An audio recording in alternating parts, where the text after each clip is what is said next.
All right, what is up? A happy Memorial Day to all of you out there. Hope you have the day off work. Hopefully, you had a great Memorial Day, a great long weekend. But come on, guys. Long weekend, whether you're off all weekend hanging out with the family, or maybe you had to work on this Monday, probably already starting to look forward to the Women's College World Series, which gets underway this week in Oklahoma City on Thursday. And man, I cannot wait. Cannot wait. Best time of the year right now. 8 teams are going to be in OKC starting early this week. We're going to whittle that down, of course, as we go on throughout the weekend and on to next week. But here we go. And a lot of major storylines for this year's Women College World Series. But I don't think any storyline bigger right now than what? Than OU going for 4 consecutive national championships. Like there's a lot of interesting storylines. Texas and they were they were kind of against the ropes against Texas A&M this past weekend. Duke, a program that's really surging towards the top. UCLA is back. UCLA's back. Oklahoma State trying to break through and win. Stanford and Elijah Kennedy, all that. Biggest storyline is quite simple. This historic senior class for OU, can they end it with a fourth consecutive national championship? And I'm sitting here on a Memorial Day Monday feeling pretty good about OU's chances. I don't think that this draw is super easy like some are maybe making it out to be. I definitely think it's a challenging side of the bracket, but I feel good for multiple reasons, and I'm going to tell you why here over the course of the next several minutes. Good to hear from Brian already in here. He says, "Bring on Duke." Yeah, bring on Duke. It feels like OU has faced Duke more than a few times here recently in the early part of the season. It feels like Duke for the past few years is like, all right, well, OU kind of gets to, get their feet underneath them a little bit for these first few games, and then they got to play a Duke team that's really scrappy. That's not going to be a gimme whatsoever. The 10 seed Duke, again, they've been making strides and strides as a program. They haven't been around all that long. Like it almost in some ways felt a little bit like Clemson last year in the Super Regional. Like they haven't been a program, haven't been playing college softball that long, but they've been making big strides. I'm really looking forward to that game on Thursday at 1:30 on ESPN because I think Duke's a better team than when you saw them earlier in the year, and you beat Duke, and that was a really good win. But I do think Duke was one of the better teams that OU played the entire regular season, so that's going to be fun. But really, kind of the whole premise for today's show, and I kind of want to build it around this. I'm going to talk a lot of softball today, a lot of Women's College World Series, a lot of OU softball. I do want to mix in some OU football talk at the end, though. Anyone have an issue with that? No? Mostly softball, just a little bit of football, though. But I was out and about. I live in Oklahoma City, actually not that far away from Hall of Fame Stadium. So I was out and about in Oklahoma City on Sunday, and I just heard someone randomly say, and granted, this isn't someone that follows OU softball super close, like knows what's going on, kind of, but just kind of from afar is monitoring what's going on with this team. And the comment was, "Oh, isn't OU's season over?" Like they had no idea, right, that OU had already qualified for the Women's College World Series. So take this next statement for a grain of salt. It was, "Oh, I heard OU's not as good this year, and they're not going to win the championship." As if we decide who the national championship is going to be in like late March or early May or anything like that. And I bring that up because I continue to hear this, "Oh yeah, OU softball. Well, they're just not as good this year as they have been in recent years. They probably won't win the national championship, right?" I get that a lot. They're still good, right? But they're still probably not going to win the national championship, right? I get that a lot, and every time I get that, it makes me laugh. And it just kind of goes to the unreal expectations that this team has had for a while now, not just this year. But this team can't go through a regular season losing 6 games without people thinking, yeah, they're just not as good as they've been in recent years, right? Aren't there a lot of other teams that are really good too? No one can name, by the way, the other teams that are really good or who they think is better than OU. It's just OU hasn't won 65 straight games or anything like that. They've actually lost some games this year, so people think, "Oh yeah, they're just not as good. They're not going to win the championship," right? I just laugh every single time because here we are, the week of the Women's College World Series, and I think OU's in fantastic shape to win another national championship. And you know what? For those of you that are in here right now, like keep the comments coming. I see Brian in here. If you're in here, leave a comment, ask a question, whatever. But I'm guessing that if you're in here, you watch a lot of OU softball too. So you may have heard that from family, friends, whatever, people saying, yeah, they're not going to win the champion. This team could still absolutely win the championship. In fact, I'll tell you who disagrees with the notion that OU's not good enough to win a fourth consecutive national championship. And that's Las Vegas. Because I looked at the odds about 5 minutes ago, and here are the current odds to win the 2024 Women's College World Series. Anyone want to guess who the favorite is? Anyone? By a decent margin, by the way, it is OU softball. OU is the favorite to win the national championship.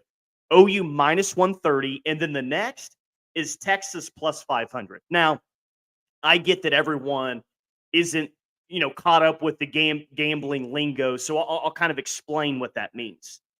So, for instance, and I'm just going to try to show you the big gap between OU's odds and everyone else's. Minus 130, if you don't know what that means, it means you have to bet $130 to win $100 back, right? So, yeah, I mean, there's still pretty good odds for OU to win another national championship. They're probably the best odds you could have gotten recently.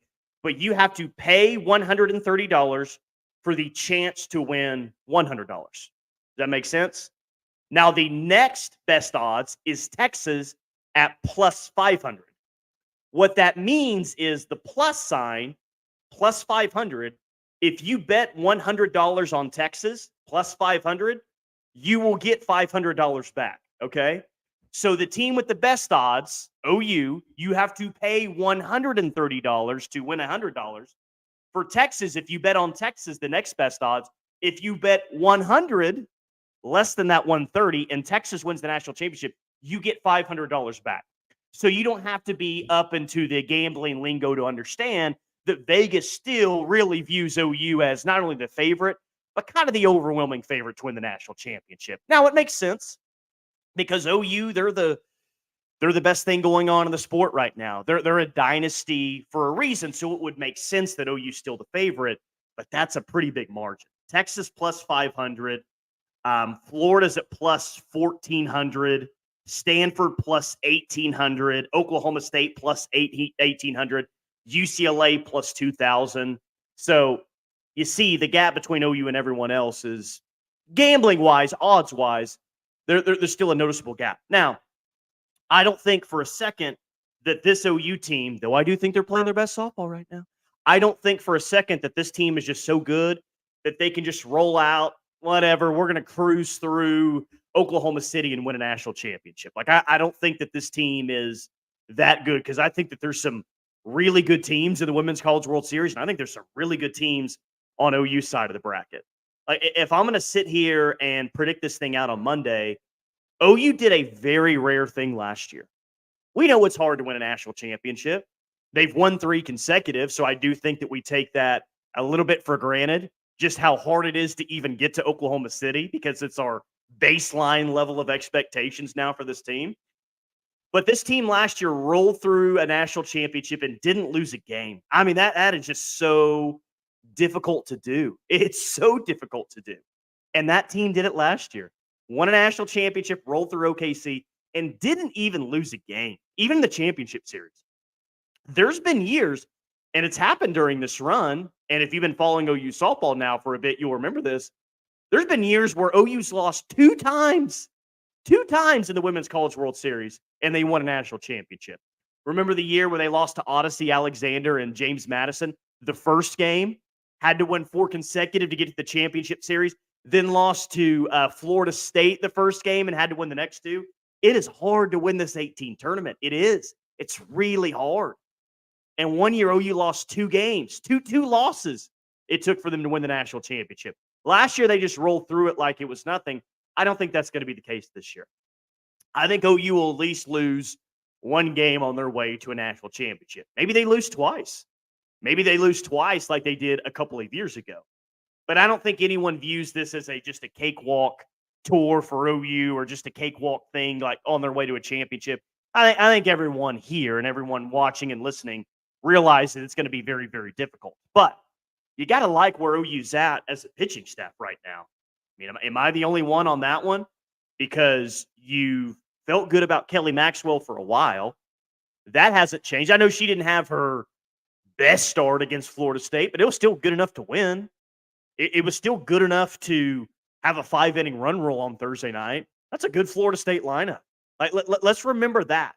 That wasn't Florida State's best team that we've seen in the last 5 years. That wasn't Lonnie Alameda's best team. That's still a really good Florida State lineup. Like, that was the strength of that team. Say what you want about Florida State in the circle, and I'd probably agree with you. Heck, Patty Gasso would agree with you. But that Florida State lineup's really good. Kelly Maxwell held him to 3 runs in 5 innings. And then you had the combination on Friday of Kirsten Deal, Carly Keeney, Nicole May, who all pitched well. So I feel really good about OU staff going into this week of the Women's College World Series. But let's talk about the field and let's talk about the draw, because I've seen a lot of this. It's like OU side, like, oh, OU really got the benefit here. They really got that. I mean, I think every team in this field is capable of making it to the championship series. I really do. And I guess the big upset this weekend was 14 seed Alabama going to Tennessee and winning. Like, Alabama showed you right there. They're capable of making a deep run in this thing. Offense has been an issue for the Tide at times, but seeing Alabama and OKC, that's nothing new. Patrick Murphy and that squad, like, they've got tournament pedigree, which I really believe in. If Alabama were to make a deep run in this thing, wouldn't surprise me at all, because Alabama's done that several times before. The team that I think is sneaky good, and wow, is it crazy to say that this program is sneaky good, but it's UCLA as the 6th seed. And this just kind of goes to the overall depth that I think that this 18 field has this year, and why I think that we're going to see some craziness. In no way do I think that this is going to be chalk and OU and Texas are just going to roll with the championship series. That'd be awesome. That'd be fun. I'd love another shot at Texas in the championship series in Oklahoma City. I'd feel really good about OU's chances if that was the case. But I think UCLA is a team that can make a deep run of this thing all the way through. And why I say it's just so funny when you mention that program, because UCLA they're one of the blue bloods of the sport. I mean, for a while, they were the number one blue blood of the sport. And maybe people would still consider them as that. I think Oklahoma has really made a move to the top in terms of blue blood college softball programs. But UCLA stumbled out of the gate. I remember Texas going out there in like the first week of the season, and Texas really handled UCLA. UCLA didn't look like a good team early. 10 losses on the year. UCLA's found it. UCLA's really good, and they've got a chance to give a lot of teams some issues. So I look up and down here. Alabama, you go to Tennessee and you win a super regional, you're a good softball team. And Bama's just one of those teams right now. They're just hot at the right time. That's the key ingredient this time of year. Yeah, they're the 14 seed. They've been here before. They know what it's about. I just talked about UCLA. I think Duke is extremely scrappy with the big chip on their shoulder. They'll want to make some noise this week too. And I don't think that they're going to be intimidated by anyone in OKC. I like this Duke team a lot. I don't think that they necessarily just have a bunch of superstars, but they're a team that just plays the game the right way, plays super hard, and they're going to have a lot of tough outs in their lineup. So all I'm saying is just don't sleep on Duke in that first game. Don't sleep on Duke. I like OU's chances throwing Kelly Maxwell more than likely in that first game, but nothing in this tournament this year you can take for granted. And then you look at the other 4 teams. Stanford with Nyjah Kennedy. The offensively is what really kept Stanford from maybe making a deeper run last year. You got Nyjah Kennedy in the circle. You got a chance against any team in the country. Texas, the 1 seed, they were against the ropes. Showed a lot of resolve. That's big for them. They got a lot of momentum now coming in OKC as the number 1 overall seed.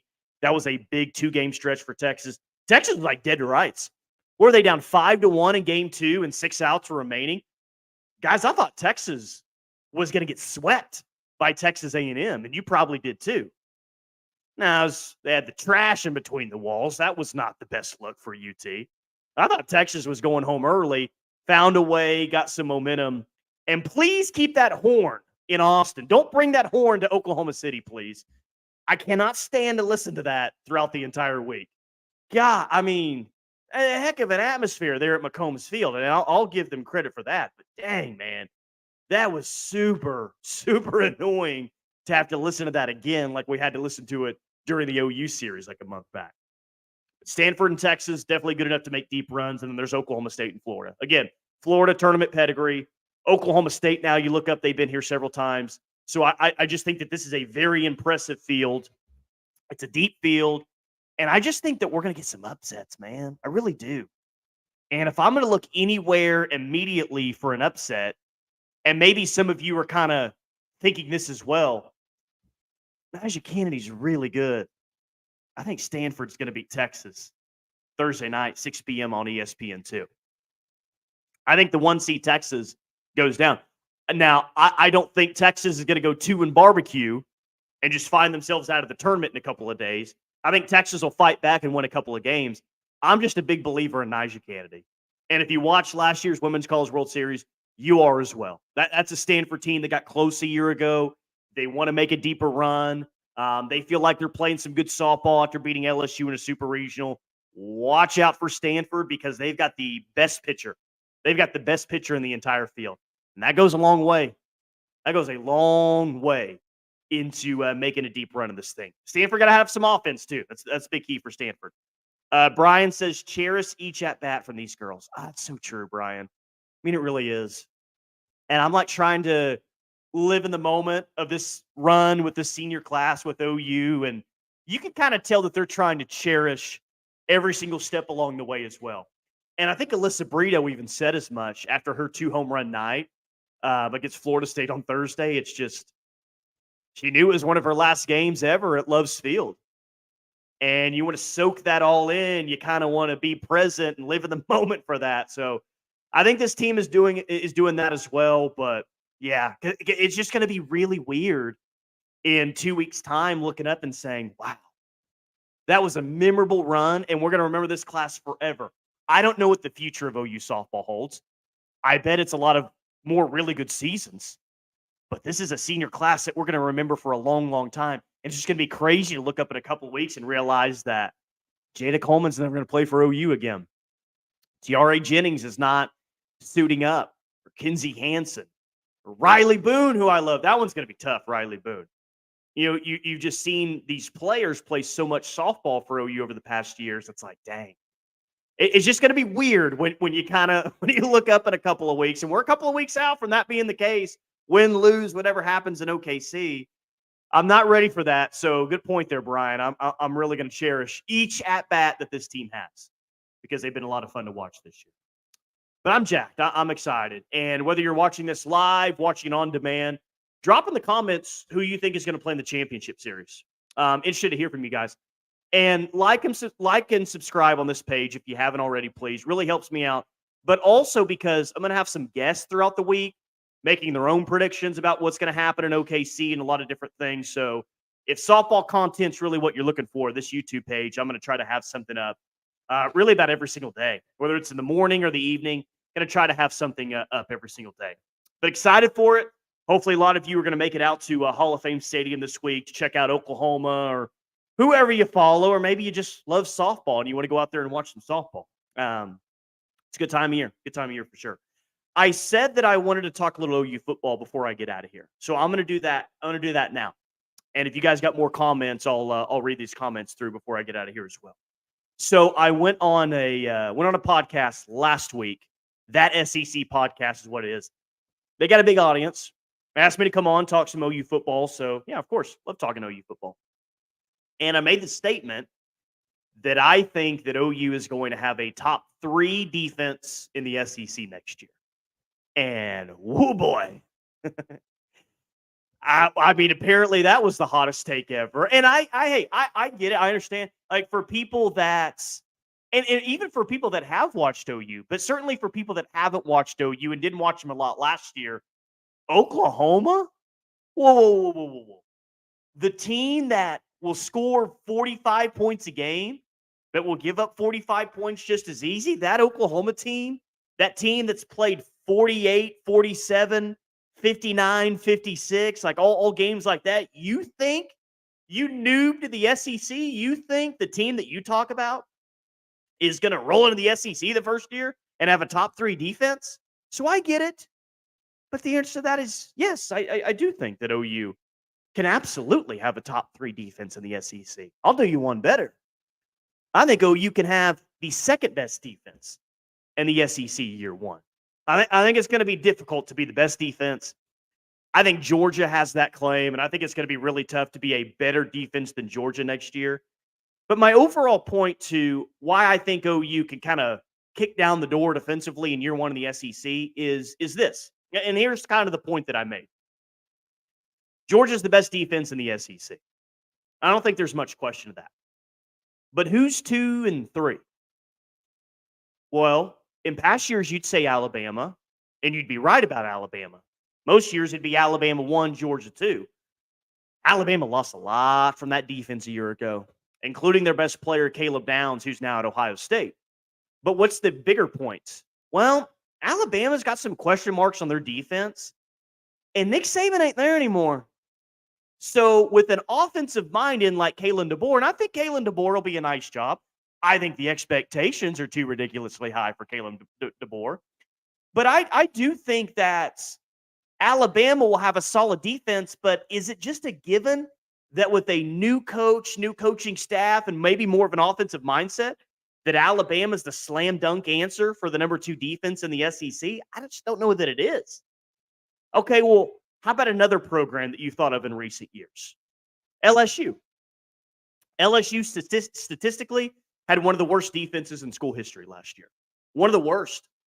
And I know they've got a new defensive coordinator, and I'm sure they're going to put a lot more emphasis on the defensive side of the ball, but apparently defensive line for LSU could be a bit of an issue this year. And they've individually still got really good players on their defense. It's LSU. I mean, they're not going to roll out a team that's not talented whatsoever. This just doesn't feel like an LSU defense that we've seen in previous years. 2011 when they were great, 2007 when they won a national championship. I just don't see dudes all over the field for LSU like I've been accustomed to seeing over the past, 2 decades or so. So really what kind of one of my main points is, okay, well, if not Oklahoma in the top 3, then who? Can you realistically say Alabama's in the top 3? I don't know. Can you realistically say that about LSU? I don't know. Like in the past, you could feel like you could throw those 2 teams in. A lot more question marks for those 2 defenses than previous years. Missouri could have a good defense. Tennessee's got a great defensive front. Maybe the single best player in the SEC defensively, and James Pierce off the edge. A&M could have another good defensive line. The point is, I think there's a lot of spots for that 2 and 3 defense. And I think Oklahoma can absolutely be the second or third best defense in the SEC, because when I look at this defense now, and I didn't think this pre-spring, but when I look at the defense right now, guys, I don't see a lot of holes on this defense. And yes, this defense has to prove it, because there were some certain rankings a year ago where they weren't all that great. They gave up a lot of chunk, explosive plays. That's got to be better. But they had a ton of negative plays. They had a good amount of turnovers a year ago. I just really like the frontline starters of this defense. I like the overall depth of this defense. Defensive line was a question mark for me going into the spring. You get a guy like Dominic Williams in the middle of that defense, makes me feel a whole lot better about things. I don't know about you guys. So I don't look at the defensive line as elite this year, but I look at it as pretty good. And I look at it as potentially the best defensive line that OU is going to throw out there in about a decade's time. I know the bar isn't super high for that, but I do think this has a defensive line. This is a defensive line that has the capability of being pretty good. And if your defensive line's good, if Dominic Williams is that guy in the interior and Jaden Jackson continues to make strides, if David Stone is really an answer for you day one and some of those other interior players you have coming back, you know what that means? You're going to cause issues for opposing offensive lines. That means you're going to cause issues for opposing offenses. But it also means it frees up Danny Stutzman a little bit to make some more plays. It also means that it frees Kip Lewis up back there to make some plays. Your entire defense as well. Asked Bob Stoops that same question on the radio show a few weeks back. Like, what does a dominant interior defensive line do for the linebackers? And he says, it's not the linebackers, it's the entire defense. It's everyone. So if Dominic Williams and some of these other newcomers can really be big-time contributors, then you're going to see the entire defense really benefit off of it. I think if our Mason Thomas can finally have the year that we're hoping for, PJ, of course, coming off the edge, you know what you got with Ethan Downs. I feel good about this defensive line. I don't think it's the best defensive line in the SEC, but I think it's going to be pretty good. And you match that up with what I think could be the best linebacker core in the SEC and one of the better defensive back cores in the SEC. I just look at a lot of defenses in the conference and say, okay, they've got some things that I like, but here's some things that I'm just not super confident about. I just don't see a lot of holes with OU's defense right now. And again, I know the rebuttal to this. I get it. They've got to prove it. They've got to be better. They got to do a better job of getting to the quarterback. They got to do a better job of stopping the run. They got to do a better job of limiting chunk plays. I think they're going to do that this year. Even though the schedule's ridiculous, even though the offenses are going to be pretty good that you face this year, you're going to face a good Tennessee offense. You're going to face a good Alabama offense. You're going to face a good Missouri offense. I mean, they're going to have a good passing game, good Ole Miss offense. Like, you guys get the point. It feels like just about every single SEC team that OU faces this year. LSU is going to have a good offense this year. So they got to do a better job of limiting that chunk plays. But I just don't think people realize how good OU's defense was a year ago. And there were some categories that weren't so great. There were some categories that were a little bit better than what most people realize. They didn't play great in the BYU and TCU game. But outside that, I thought OU's defense throughout the year last year played really well. And you got a ton of starters coming back, you know? But I think if you're one of those that really watched OU last year, you take away the TCU BYU game, and that was a pretty good defense a year ago. I mean, it really was. It was a defense that forced a lot of negative plays, forced a lot of turnovers. You kind of go game by game a year ago, and they had some bad spots like the second quarter against Tulsa, whatever. That was a pretty solid defense a year ago. And I think that they're going to even be even better this year with the returners that they have. I think they got more depth, the newcomers that they have coming in. I'm high on this OU defense. And if I'm wrong about it, I'll sit here and own it in December. I will. I'll say completely wrong about this defense. I thought that they were on the verge of really taking that next step. But here's kind of a main point, too. And this kind of goes to, how dare you? How dare you think that OU's first year in the SEC, they're going to be the second or third best defense in the conference?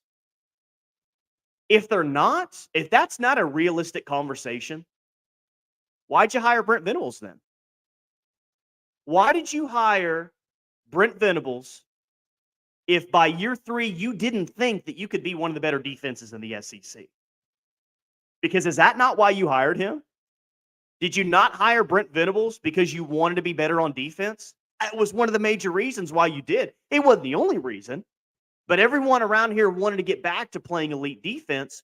So you hired Brent Venables, one of the most accomplished defensive minds in all of college football for quite some time now. So if you don't think that OU has that capability this year, why'd you hire the guy? Why? I think Brent Venables is still a very fantastic defensive mind. I think he's stacked the positions, especially at linebacker in the secondary with talent. And I think that you're really going to see OU break through and have a really good defense this year. But like I said, if I'm wrong, I'll own it. I'll sit here on the same page and I'll say I was wrong. I was a moron when it came to the OU defense. I was wrong about that. But I think I'm going to be right.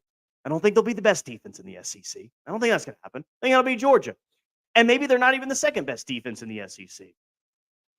But I'm going to be surprised if they're a top 3 defense in the league next year. And I know that big, bad schedule that everyone likes to bring up. I get it. I understand it. But I think they're going to be pretty good defensively. And I said from last year, just one final thing before I get out of here. I said, well, if you take out the BYU and TCU game, they played really well defensively last year. And for whatever reason, they just couldn't stop the run like they had previously in that BYU and TCU game. I don't know if they were wore down at the end of the year. I don't really know what the issue was there. They did do a fantastic job of stopping the run against Arizona, by the way, a really good offense. And I thought OU's defense played well, even in that loss to Arizona. You just had some costly mistakes on the offensive side of the ball. But even in those 2 games where it didn't feel like you played well against the run, you know what happened in those 2 games? The biggest play of the game and one of the 3 biggest plays of the season was against BYU. Billy Bowman had a pick six. Took it the other way, 99 yards for a touchdown. TCU game, Billy Bowman had a pick six, ran it the other way. So even in the games that I look at from last year and say, a couple of their not so great performances, they still made plays defensively that helped you win the game. So that's what they're giving you. Even in the games last year where you say, that wasn't the best from the defense, I don't know what was going on. They were still able to rally and make some big plays that helped you win the game. And you end up losing 3 football games last year. But that defense was good enough to beat Arizona in the bowl game. And what did they do against Kansas and Oklahoma State? Well, the defense came away with consecutive possessions with a turnover, with an interception, and all the offense had to do was run it out for a first down, and you end up winning that game. And Oklahoma State, they were definitely good enough to win that game. And they forced a bunch of turnovers, fourth down stop, everything. I'm high on this defense this year. I really am. Because I thought that they were the backbone of the team a year ago. And you go back and look at the stats from a year ago and you say, well, the offense, total offense, they ranked here. And here's some defensive stats from a year ago where they ranked. That didn't tell the entire story. In all 3 losses last year, the defense did enough to help you win. And in really, I think all 3 of those cases, they came up with big plays to put the offense in a spot to close out the game. I think those offensive numbers from a year ago are a little bit misleading. I thought the defense was the strength of the team, and I think it's going to be the backbone of this team again. But hey, I hope you all have a great Memorial Day. Remember, let's all remember what this day is about. Land of the free because of the brave. I love that saying because it's so true. Over so many years, men and women have given the ultimate sacrifice for our freedom. For me to just ramble on for 30 minutes about OU softball and OU football, talking about what's coming up in the Women's College World Series. I don't want to take that for granted. Very thankful of that. Thankful of you guys. This account is starting to grow, slowly, quietly, starting to grow in subscribers. And I see that we've had up to like 10 people in the live chat. A lot of you are going to watch this on demand as well. So thank you. I want to say thank you as well. I'm going to build up this channel to be a big thing. Build up this channel to where we talk a lot of softball and we talk a lot of football on here. So thank you for coming in, leaving the live comments. Bird Brain says, I'm not condoning it, but I think I'm going to have me a cold beer. Sam Pittman, is that you? Is that a Friday at 5 listener right there? Bird Brain? That's an inside joke on the radio show Friday at 5. We play an audio clip that has Sam Pittman after a football game says, I'm not promoting it, but I like an old cold beer. I think I might go have me one. It's pretty good. No, but appreciate you guys. I'm going to try to do a show every single week. Every single week for sure, but every single day this week for sure. All right, talk to you later. Tyler McComas signing out. Like and subscribe. Please have a great, safe Memorial Day. Talk to you tomorrow.